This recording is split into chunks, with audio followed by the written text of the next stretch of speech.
どうも、くまです。僕は以前、私服の制服化について発信をしてみました。そこで今回は、私服の制服化を暮らしにうまく取り入れるコツを紹介してみたいと思います。僕は私服の制服化を暮らしに取り入れることで、朝にかかってくる洋服選びの時間や余計な手間をなくしています。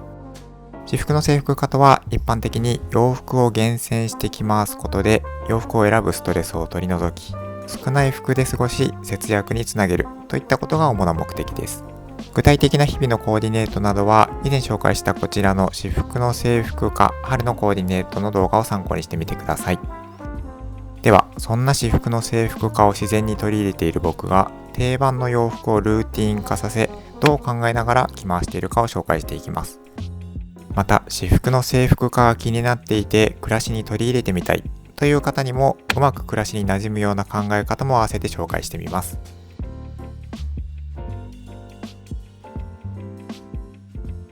僕は基本的にアウターやシューズ以外のウェア、いわゆるトップスやボトムスはほぼ無印良品で固定化しています。理由としては学生の頃に近隣に店舗があり慣れ親しんでいる。そのため毎年の定番品や当たり外れが分かり無駄な選ぶ時間を割かなくなります。加えて買ってみたけど結局着なかった、合わなかったという無駄な出費も減るので衣服代ももちろん浮いてきます。こういったメリットを取り入れながら日々着倒していくことでうまく私服の制服化をしています。ここで一つ、以前の僕の動画を見た方は制服化しているのにシューズやアウターの数が少し多くないかと思った方も多いはず。そうですよね。だいたいシーズンごとに3つから4つ使い分けています。制服化のメリットの大きな部分として少数精鋭として固定化した数点の衣服以外を手放すことで最低量の洋服で過ごすことができるという点があります。いわゆる持ち物を捨てる、手放すという側面、ミニマリズム的な考えですよね。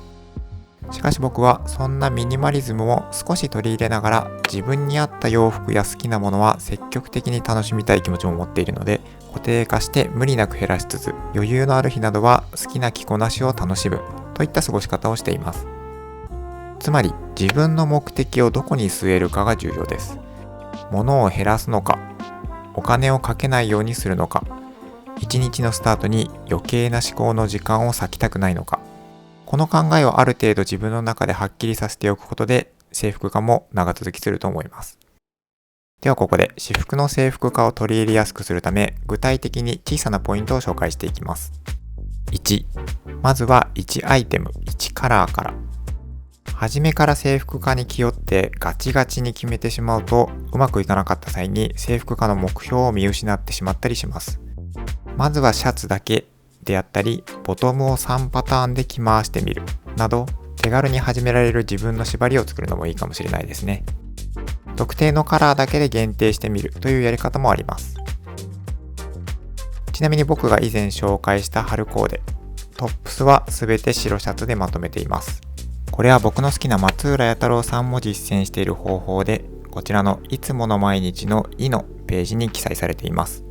白のシャツはベーシックでありクラシック、他の色と実に合わせやすく使いやすい色です。白だけでは少し退屈かもしれませんが、逆に白であれば他のアウターやボトム、シューズの色がしっかりと生きてきます。限定的に始めることで快適さを味わいやすかったり、やめるも続けるも軽い気持ちですよね。まずは気負わず自分の中で小さなマイルールを作ってみましょう。2、服は消耗品と考える。服はズバリ消耗品です。日々色あせ摩耗していき劣化するものです。となれば肌に当たることが多いトップスやボトムに高いお金をかけるのは個人的にはやや気が引けます。僕は服は消耗品と割り切りウェアは手軽に買い直せるものを選択しています。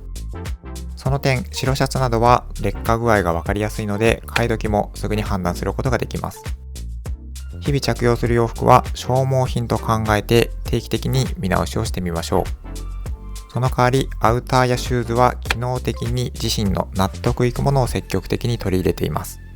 保温性が高かったり動きやすく取り回しやすいものであったりとても歩きやすい靴、そんな良いものを長く大切に使うようにしています。3、洒落た洋服の呪縛から解き放たれる。雑誌に載っているような最新の服や流行の服、見ていると視覚的にやっぱり楽しいですよね。しかし個人的に僕は洋服で自身をよく見せるという考え方に対してはやや懐疑的です。高い洋服やデザインが美しい洋服を着ていればおしゃれ、そういった考えはどこか安直な気がしています。これは物全般に対して僕が思っていることですが、値段やデザインにとらわれるのではなく、持ち主とそのものにどんな背景やストーリーがあるか、これが大切だと思っています。人の目を気にしてデザイン性のある洋服を着たり、高価な洋服を身にまとう。結局着ている人自体に背景であったり芯がなければ、僕はただの品がない買い物だと考えています。ここで洋服の考えについてのエピソードを一つ。こちらも僕の好きな松浦弥太郎さんが綴った内容から。こちらのセンス入門という本にはこう綴られています。冬のおしゃれはと聞かれたら、高級なコートとカシミヤのマフラーではなくて、寒くても背筋を伸ばして颯爽と歩くことというのが正解です。こんな風に綴られています。僕は洋服にこだわる前にこういった所作や考え方をしっかり固めるようにしています。であったり、松浦弥太郎さんは他におしゃれの基準についてこんな風に言っています。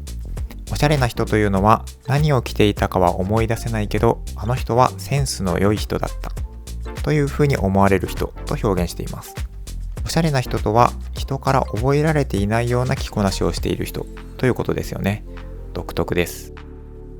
これはつまり人前で目立って他人に認識されるような着こなしより、その場の景色や雰囲気に自然に馴染む格好が自然にできている人がおしゃれという考えですよね。不自然さやストレスを相手に与えない、人の記憶に残らないくらいその場に自然に馴染む着こなし、つまり TPO がしっかりできているということですよね。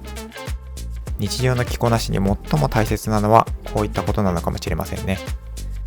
洒落た洋服に憧れを感じるのも良いですが、自分が無理なく着こなせ、自然に調和するような洋服を選ぶことも大切です。僕の制服化はあくまで一つのやり方なので、もしかしたら皆さんが思っているものと少し違うかもしれません。いえ、それでいいと思っています。今の自分に少し何かプラスになるのなら、そのやり方やゴールは人それぞれだと思います。ということで、僕の洋服の制服化をまとめると、僕の目的としては洋服を最小限まで減らすことではなく、着倒すことと無駄の見直しです。なので、休みの日、頭や時間に余裕がある時には少し思考的な洋服を選んだりするのも楽しいと思っています。数を減らしてクリアにすることは良いことですが、自分に合った制服化のゴールを頭に入れておくことが、この仕組みをうまく続けられる秘訣だと思っています。ここで最後に制服化のメリットとデメリットをまとめると、メリットとしては定番でパターン化することで頭と時間に余裕が生まれる。洋服を厳選し余計な出費が減り節約につながる。一つ一つの洋服を長く大切にするので物に対する気持ちが深くなるといったメリット。そしてデメリットとしてはパターン化が合わない場合は少々退屈になる。いつも同じ服を着ている人と思われるという感じですかね。ここ最近時代の変化により洋服への考え方も少し変わろうとしていると僕は思っています。自分に合った方法や洋服を見つけ、少しでも毎日を快適に過ごすために私服の制服化を暮らしに取り入れてみるのもいいですよ。ぜひ皆さんが試している制服化のコツやこれから私服の制服化をしてみたいという方のコメントもお待ちしています。今回紹介した内容がこれから私服の制服化をしようと思っている方の参考になれば嬉しいです。それでは今日のクマログ生活の山小屋はここまで。また次回の動画でお会いしましょう。バイバイ。